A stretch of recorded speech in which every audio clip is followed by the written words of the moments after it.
So we're now on week 5 of Talk The Teenage Years, where we look at the big pressures teens are under and how we can help them to make good choices.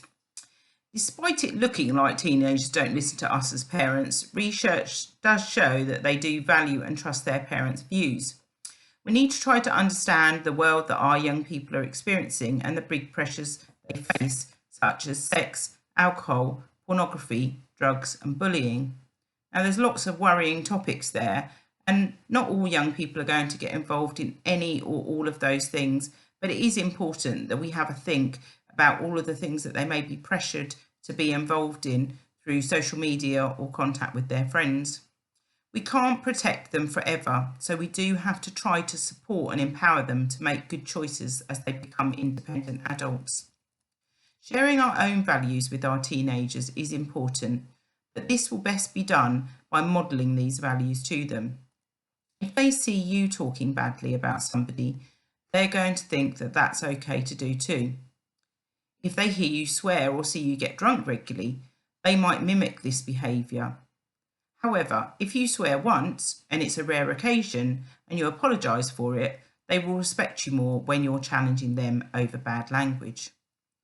So, this week's top tips are to share your experiences and failures with your young people.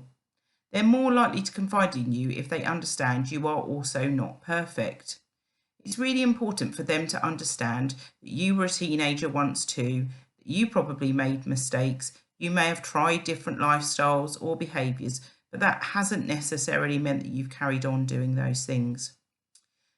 Second top tip is to make sure that they know that home is a safe place and that you'll always be there for them no matter what the situation is. Lots of young people fear confiding in their parents or telling them the things that they're struggling with because they're afraid that they'll be judged. It's really important that we remind them that they'll be loved regardless of whatever they do. The next top tip is to help them to understand that they do have a choice about what they do. They don't have to drink alcohol just because all of their friends do, for example. They do have a choice to say no, helping them to build up their confidence and self-esteem so that they have the belief that they can do the things that they want to do is really important. Make sure they know that if they're in a situation that they're uncomfortable with, for example, at a party where things are getting out of control, that you will go and pick them up, whatever the time is. So this week, what I think would be a really good idea is for you to decide on a value you're going to model to your young person. You don't need to say anything to them about this, just find opportunities to demonstrate qualities that you think are important. When we think about qualities, we might think about things like honesty, might think about things like respect, those sorts of things that you would really love your young people to grow up and catch that value that you so hold dear to you. Good luck with that. Speak to you next time.